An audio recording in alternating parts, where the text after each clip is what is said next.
गुरुदेव की, गुरुदेव की, गुरुदेव की। चर्चा कर रही थी कर्मकांड की। कर्मों के 8 भेद थे, जिनके बारे में आप जानते हो। ज्ञानावनी, दर्शनावनी, वेदनी, मोहिनी, आयु, नाम, बोध और अंतर। और इन 8 कर्मों को 2 भागों में बांटा गया था, घात्या कर्म और अघात्या कर्म। घात्या कर्म किन्हें कहते हैं? जो जीव के केवल ज्ञान का घात करते हैं उन्हें घात्या कर्म कहते हैं। अथवा जो जीव को अनंत अवस्था प्राप्त करने न दे उन्हें घात्या कर्म कहते हैं। अर्थात अनंत ज्ञान, अनंत दर्शन, अनंत सुख, अनंत वीर्य, जिज्ञासा के 4 अनुजीवी गुण, जिनके बिना जीव का अस्तित्व नहीं होता, इनका जो घात करता उसे घात्या कर्म कहते हैं। और अघात्या कर्म जो जीव को सिद्ध पद की प्राप्ति होने न दे, अथवा जो जीव के केवल ज्ञान का घात न कर उसको द्रव्य मोक्ष की प्राप्ति करने न दे, उसे अघात्या कर्म कहते हैं। वो कौन से थे?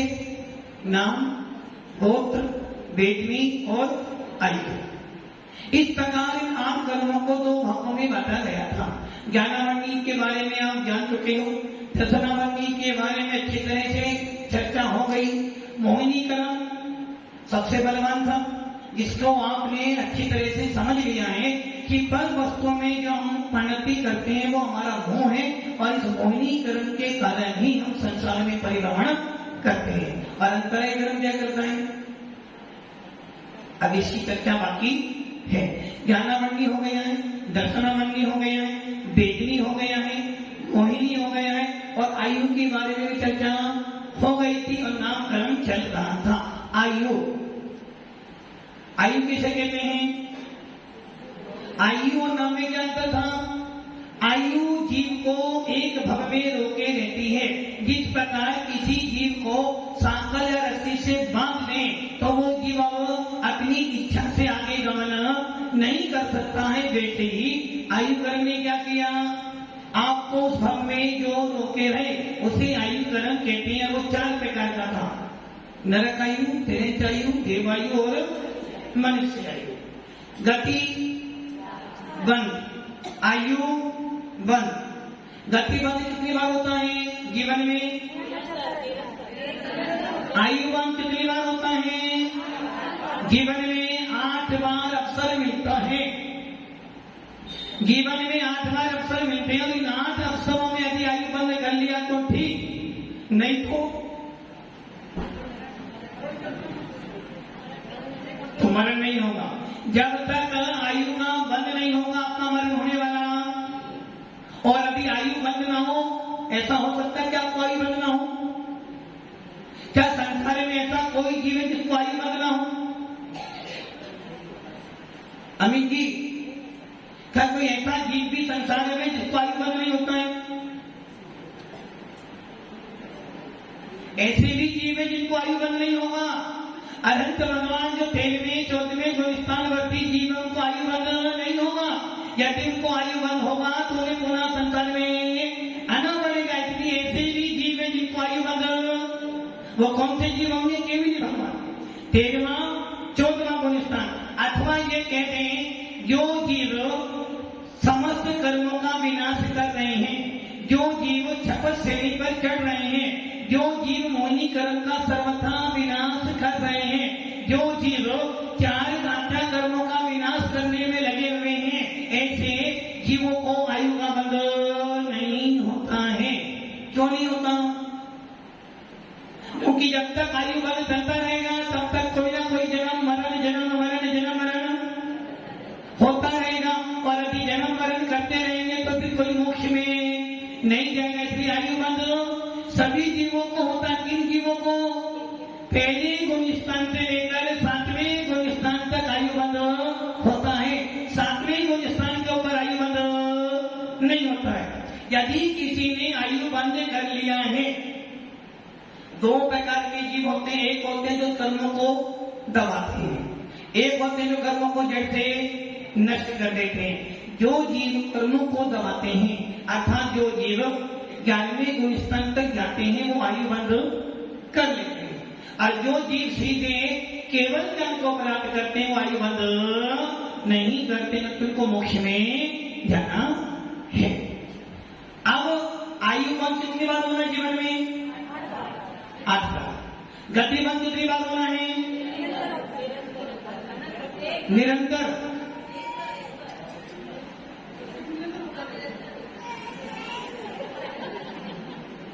लगता है खाना थोड़ा सा ज्यादा खा लिया। आयु बंद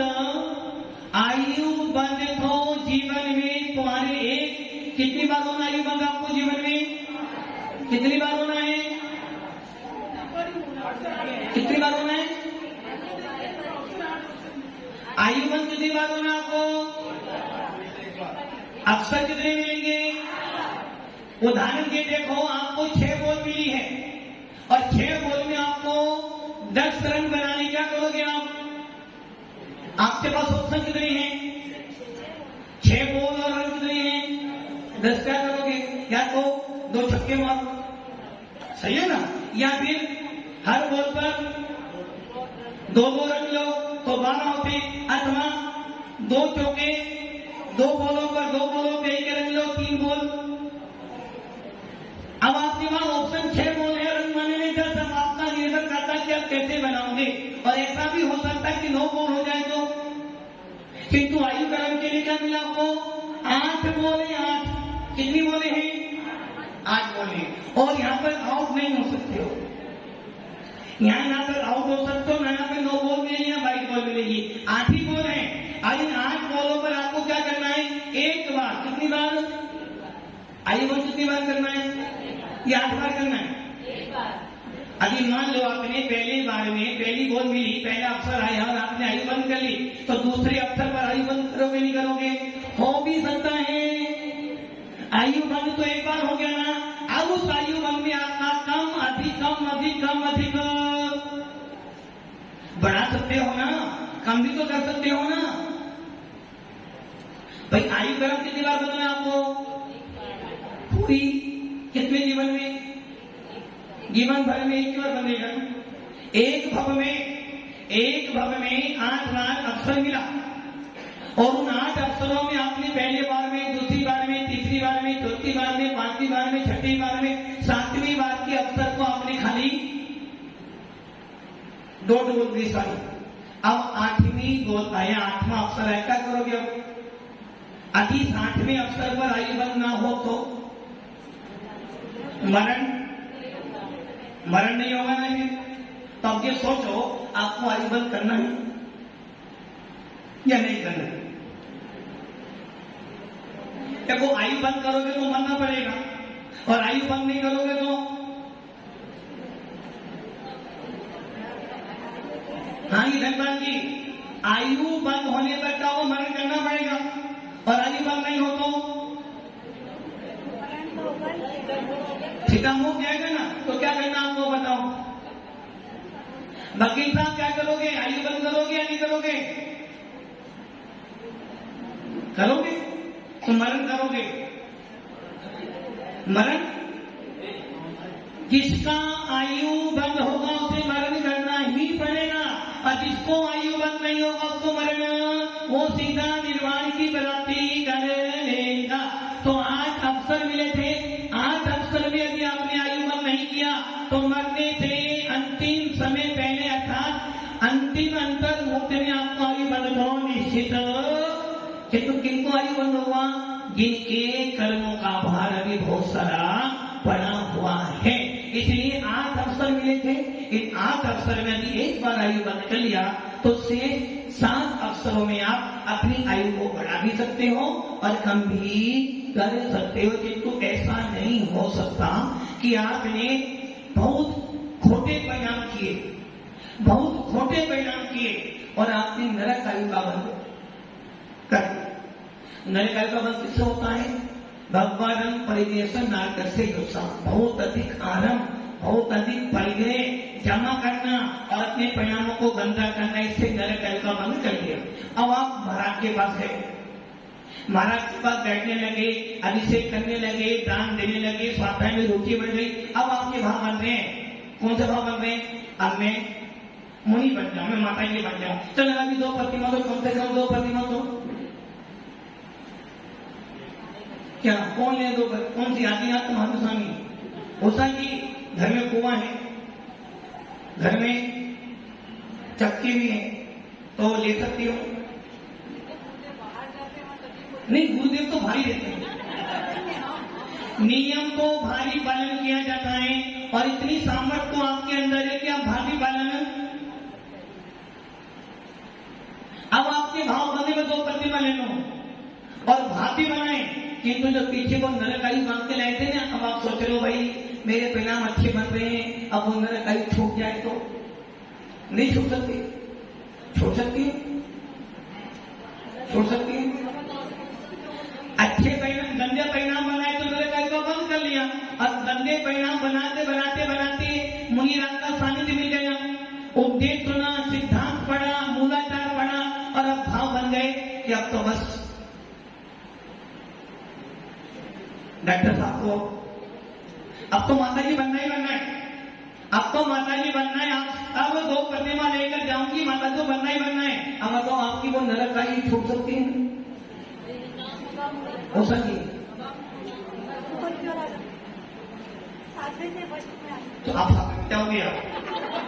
मतलब कि ये समझ लो, अभी आपने एक बार अशुभ परिणाम बना लिया और नरकाई का बंद कर लिया, उसके बाद कितना ही दान देना, कितनी भी शुद्धि बढ़ाना, आप कभी भी उस नरकाई को नष्ट नहीं कर सकते। कम कर सकते हो, अधिक कर सकते हो, किंतु थोड़ा। इसका मतलब क्या हुआ? आपका एक समय का किया गया गंदा परिणाम, आपके द्वारा किया गया एक समय का सुपरिणाम, और उसी समय आपकी आयु गर्भ के बदले का अवसर आ गया, तो आपको अशुभ आयु का बंध। इसलिए क्या करना? हर पल हर क्षण अशुभ परिणामों को मत बनाओ। अब दूसरी बात, अब आपने आयु बंद, आज अवसरों पे आयु बंद नहीं किया, किंतु मरने से पहले आपने आयु बंद कर लिया। अब मान लो आपने देव आयु का बंद किया, और देव आयु का बंद करने के बाद आपके परिणाम बहुत गंदे हुए हैं, क्या वो आपकी आयु छोड़ सकती है?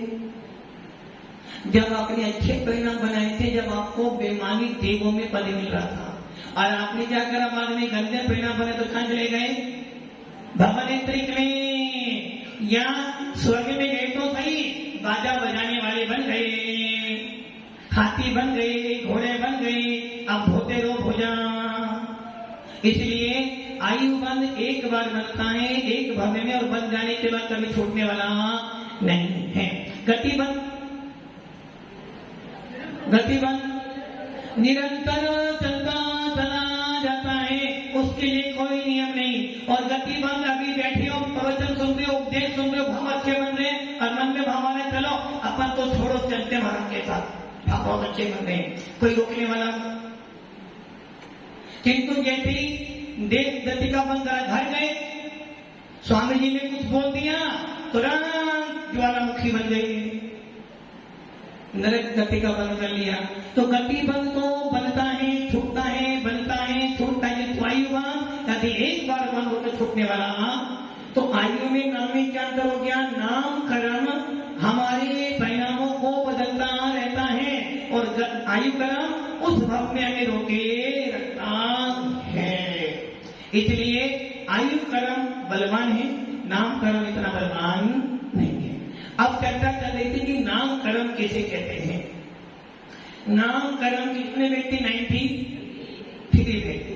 आपकी पूरी बॉडी, आपकी पूरी बॉडी किसने बनाई? मम्मी ने बनाई, पापा ने बनाई, या होम मिनिस्टर ने बनाई, या आपने बनाई? नामकरण ने बनाई, कहीं गलत नहीं होगा? नाम ने बनाई, मतलब कि नाम तुम्हारे पास नहीं, अभी तुम्हारी आंखें बना देता हूं, तुम्हारा हाथ बनाता हूं, नाम ने बनाया? किसने शरीर बनाया आपका? नाम ने बनाया? मम्मी पापा ने नहीं बनाया? अरे नाम कर्म ने नहीं बनाया, तुम्हारे परिणामों ने बनाया। आपने जैसे परिणाम किए वैसा नाम कर्म का तुम्हें बंद हुआ, तो कर्म शरीर किसने बनाया? तुम्हारा मेरे भावों ने बनाया। मैंने अशुभ भाव बनाया, मैंने शुभ भाव बनाया, मैंने जैसे मैंने भाव बनाए वैसा नामकरण मुझे मिल गया। शरीर किसने बनाया? नामकरण ने बनाया। मैंने परिणाम बनाए थे तो नामकरण बताओ, उस नामकरण के उदय से मुझे ऐसी ऐसी पर्याय मिली। किंतु बनाया किसने है? भाव किसने बनाई? राजू जी आपने खाने में क्या खाया? नहीं खाया। क्या खाया? लौकी सब्जी। और धनपाल जी आपने?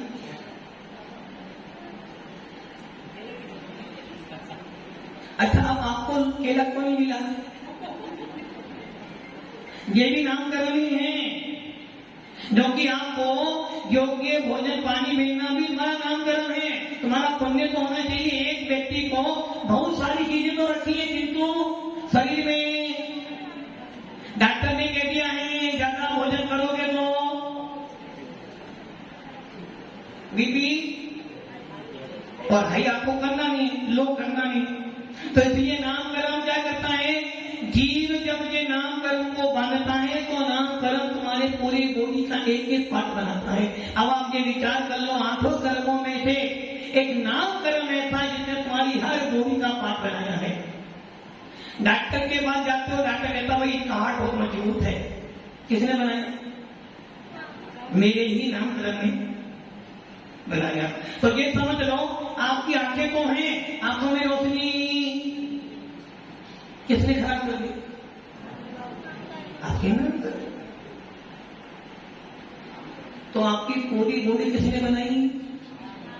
मान लो किसी के शरीर में 6 उंगलियां हैं, किसने दी 6 उंगली? भगवान ने। और आपके नामकरण, आपने भाव बनाया, आपको छिपनी में, आपको ज्ञान को नहीं मिला, आपको जाति मिली है कि नहीं? किसने दी आपको? नामकरण ने। आपको शरीर तो मिला, शरीर तो मिला, तो शरीर पर बहुत सारे रोग हो गए। किसने दिया आपको? ये नामकरण ने। बहुत, एक व्यक्ति बहुत लंबा है, 6 फीट, और एक व्यक्ति किसने बनाया? नामकरण। किसी व्यक्ति की आंखें ऐसी अच्छी होती हैं, किसने बनाई? नामकरण। और किसी की आंखें ऐसी खराब देखती डरता, किसने दी आपको? आप नामकरण ने दी।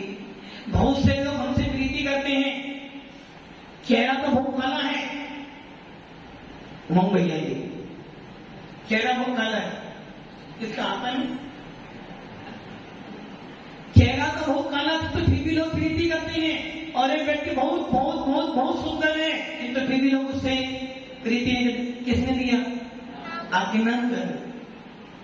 एक व्यक्ति बहुत सुंदर है, किंतु शरीर की अंगों व्यवस्थित नहीं है। और एक व्यक्ति बहुत कुरूप है, किंतु शरीर पे इतनी अच्छी अंगों पांगी देखकर इच्छा करते हैं। किसने दिया?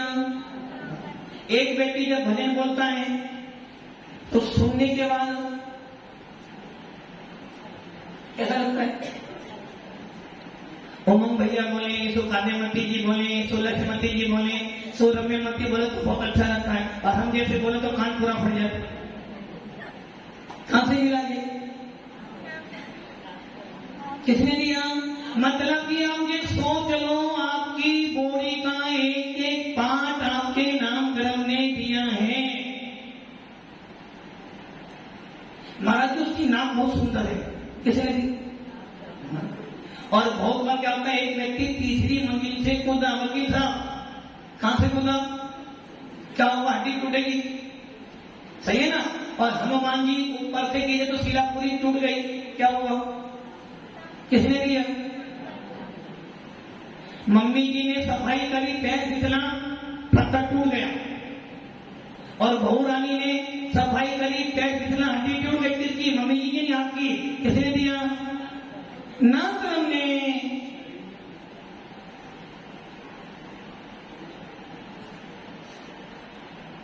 शरीर में बहुत सारे रोग हो गए, किसने दिया? असाधा भी तो दे नहीं सकता, क्योंकि वो तो दुख के साधन देता है। आपके शरीर में रोगों का होना भी है ना, अशुभ नामकरण का बंद किया आपने। और जब अशुभ नामकरण का बंद करो, शरीर कैसे? कुबड़ा शरीर, शरीर पर फुंसी फुंसी बैठी है, मांस का पिंड पड़ा हुआ है, देखने में भी अच्छा लग रहा। किसने दिया?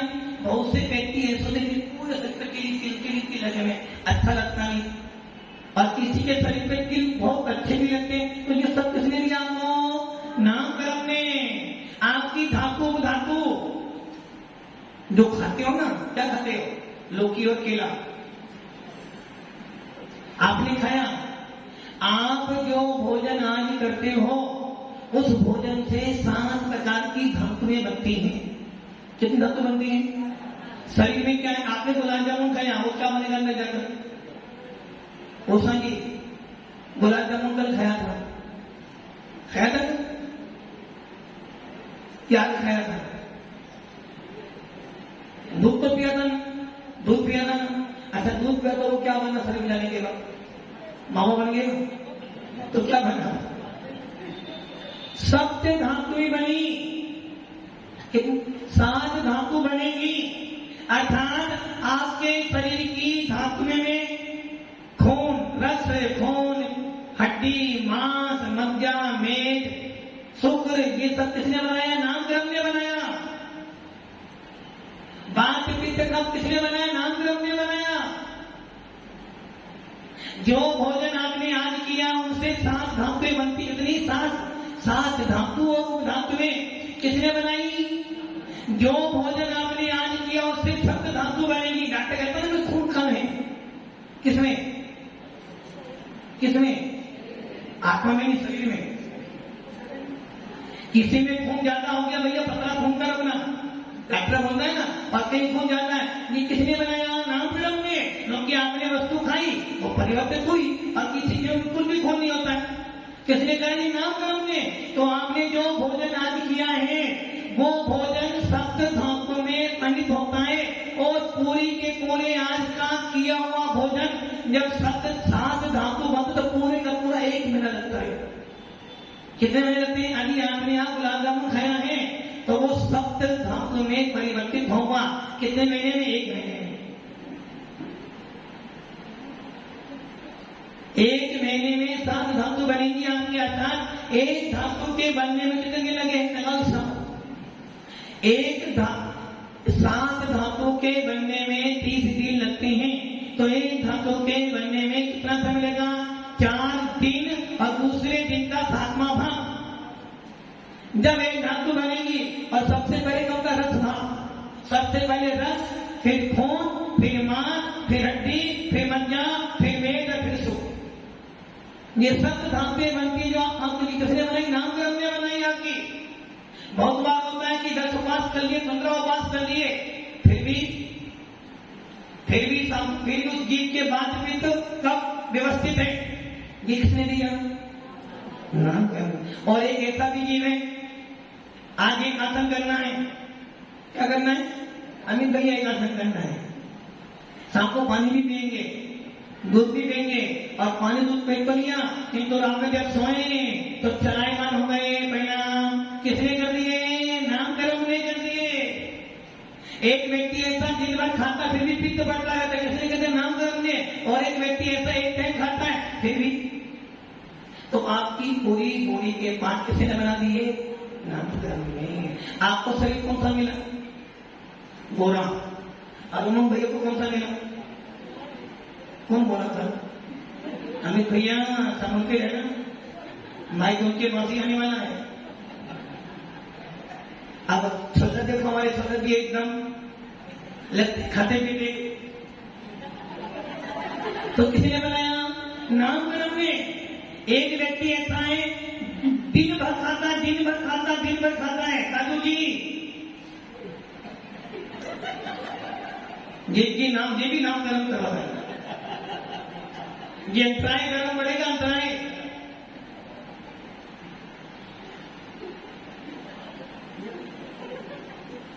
अब एक व्यक्ति दिन भर खाता है फिर भी शरीर को क्या करे? फिर भी शरीर को लोग कहते हैं भाई कुछ खिलाओ। अरे महाराज खिलाते तो लगता ही नहीं है इसके शरीर का। और एक व्यक्ति पानी भी पी फिर भी हमारे समय की पानी पीते भी मोटे हो जाते। तो इसका नाम हिस्सा का इसका कारण भी नामकरण है।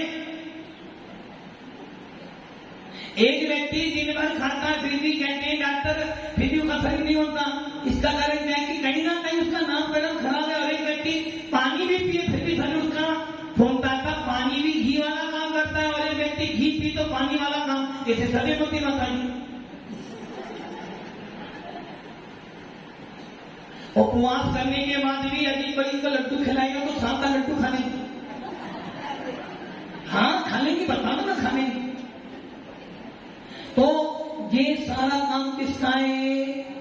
अब आप ये सोच लो आपके लिए नामकरण कितनी बड़ी उपाधियां दे रहा है। एक व्यक्ति ऐसा जिसका शरीर के अवयव सारे बहुत सुंदर है, किसने दिया? नामकरण में। और के व्यक्ति जैसे ही पैदा हुआ शरीर के अवयव खराब लगे, नामकरण। तो कितना सारा काम करता है नामकरण। आप बहुत बार देखते होंगे किसी महाराज के पास जाते हो, किसी जीत के पास जाते हो और उसके पास जाती है एकदम सब कुछ भूल जाते हो ना। कहीं किनके पास? अरे महाराज के पास नहीं, होम मिनिस्टर के पास। एक व्यक्ति महाराज के पास गए, ऐसे व्यक्ति के पास काम नहीं, बहुत दिनों से काम अटका हुआ था, सामने के व्यक्ति का तुरंत काम बन गया हमारा। तो क्या वो उसका और अच्छा था, इसलिए सारा काम किसी नामकरण ने दिया तुम्हें। इसलिए आपके शरीर का एक एक पार्ट नामकरण ने बनाया है। किसी की आंखें बनी तो सही किंतु यहां बने का तो यहां बन गई, किसने बनाई? नामकरण ने बनाई। किसी की नाक में छेद हो गया, नाक टेढ़ी है, किसने बनाई? नामकरण ने बनाई। दांत को दिए किंतु आधे तोड़ दिए, आधे का किसने? नामकरण ने। तो समझ लो आपकी सारी शरीर का एक एक पार्ट नामकरण के बल पर बना है। किसी का हड्डी बहुत मजबूत होती है, बहुत मजबूत हड्डी, किसने दी? नामकरण ने। और किसी की हड्डी एकदम जरा सा आवाज तो एकदम टूट जाती है, नामकरण। हमारे राजू जी में कोई गुण नहीं है, कोई गुण नहीं है, फिर भी दुनिया उनके बेटा प्रदर्शन शुरू नहीं होता। सही है ना? कोई गुण नहीं है फिर भी इनके बिना प्रवचन शुरू सबसे पहले इनकी सुननी पड़ती है। और सब राजू भैया तो जी किसे नाम करो दे रहा है, नाम करो, एक भी गुण नहीं फिर भी पूरे सात में राजू जी का नाम चल रहा है। तो जीसस कीर्ति कौन दे रहा? नामकरण दे रहा है। एक व्यक्ति ऐसा है सारे अच्छे काम पाता है तो फिर भी लोग उसको नामकरण। अब आप सोच लो कितना ज्यादा महत्वपूर्ण है ये नामकरण। नैना जी बेटी की शादी पक्की कर दी, बहू रानी आ गई, अब वो क्लेश कर रही है, सुंदर नहीं है, बोलो किसने दी आपको? किसने दी आपको? नाम अरे आपको नहीं, उसका वो नाम करे, तुम्हारा नाम करे कोई है। तो ये ध्यान रखना आपकी बॉडी का एक एक पार्ट नामकरण ने बनाया है।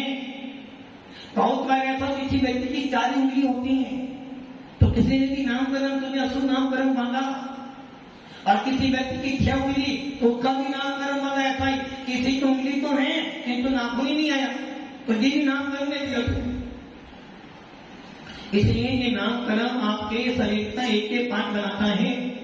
आपके शरीर में कितनी हड्डियां हैं, कितना मल मूत्र भरा हुआ है, कितनी इसमें नसें हैं, ये सब का सब नामकरण का देन है। इसलिए इस नामकरण को समझना बहुत बहुत बहुत जरूरी है। कितने में इसके 93 और पिंड रूप से 93 और पिंड रूप से 42, जिसमें आपकी बहुत सारी पढ़ाई हो गई थी और आपकी चर्चा चल रही थी स्थावर चल रही थी ना। किसे कहते हैं स्थावर? राजू भैया आप स्थावर तरसो, स्थावर हो ना, धनपाल की आप कौन?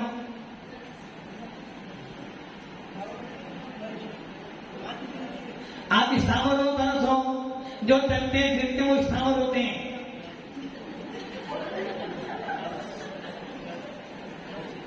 जो चलते फिरते हैं वो स्थावर होते हैं, जो स्थिर रहते हैं उन्हें तरस कहते हैं।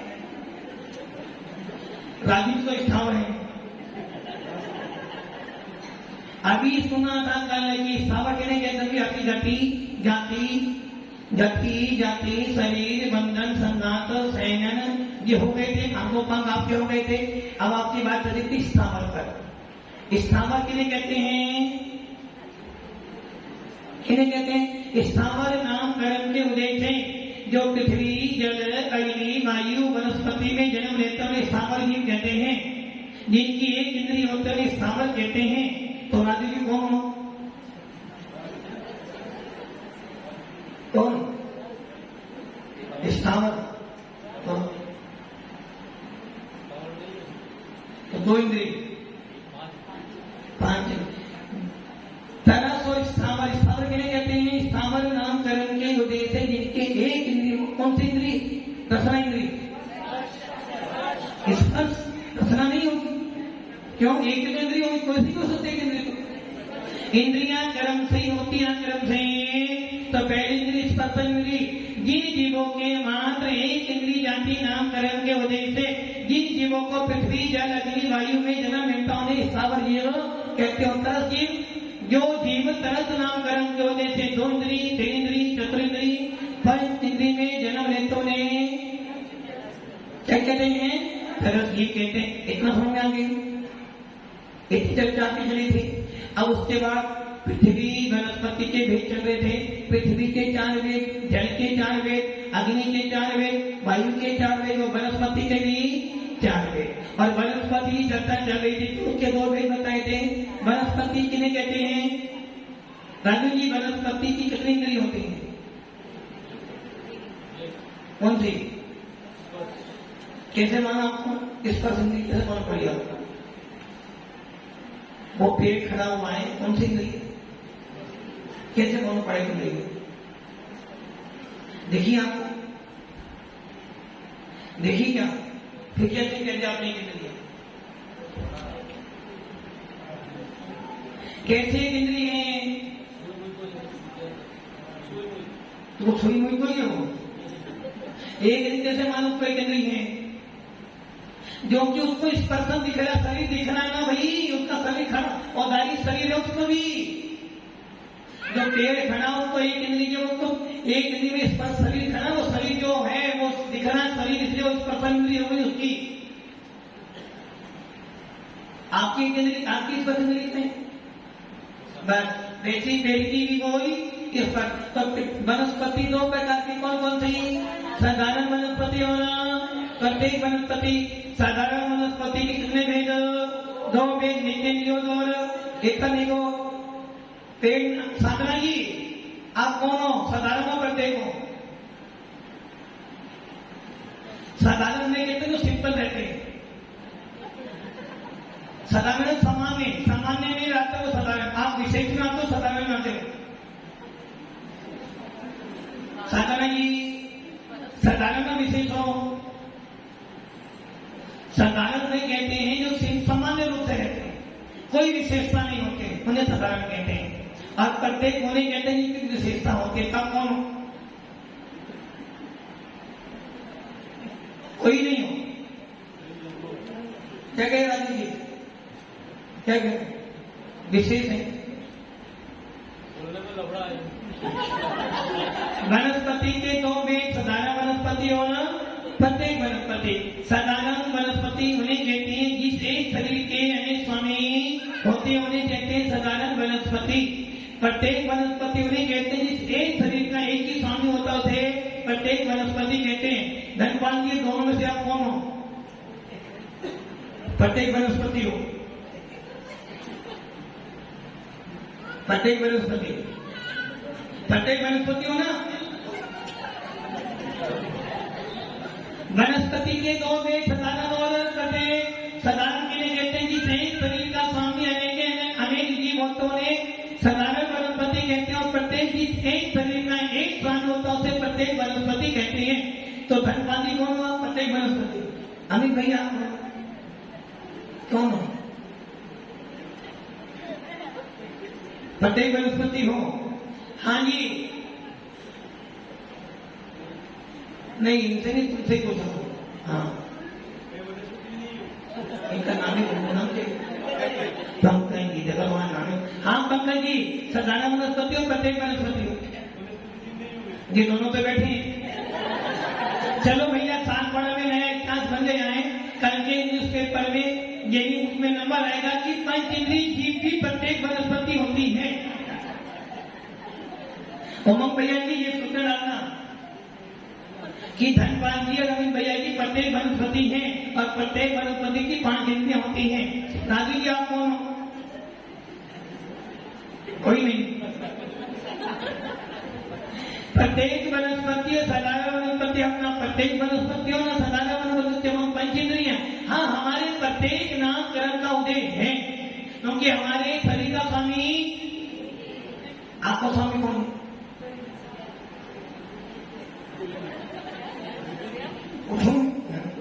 आपका स्वामी कौन है? आपका स्वामी हाँ जी उषा जी, आपका स्वामी कौन है? वो तेरे दिनेश जी स्वामी है।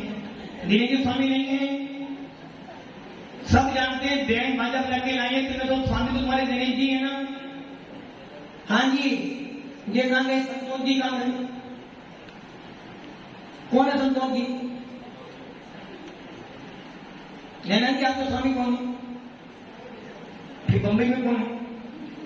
वो स्वामी नहीं है, वो स्वामी नहीं है। मेरा स्वामी कोई नहीं, मैं स्वयं अपना स्वामी हूँ। इसलिए प्रत्येक वनस्पति किन्हें कहते हैं? जिस एक शरीर का स्वामी एक ही जीव हो उसे प्रत्येक वनस्पति कहते हैं। और सदा वनस्पति जिस एक शरीर के अनेकों अनेक स्वामी हो। जैसे मान लो घर में रहते हो, इधर से पति देव चिल्ला रहे, उधर से बेटा चिल्ला रहा, उधर से बेटी, उधर से मम्मी जी, उधर पापा जी। कौन हो गया? एक शरीर के अनेक स्वामी तो वो नहीं है। एक शरीर का एक स्वामी होता उसे प्रत्येक वनस्पति कहते हैं, और जिस एक शरीर के अनेक स्वामी होते उसे सदानंद वनस्पति कहते हैं। आज के लिए इतना काफी और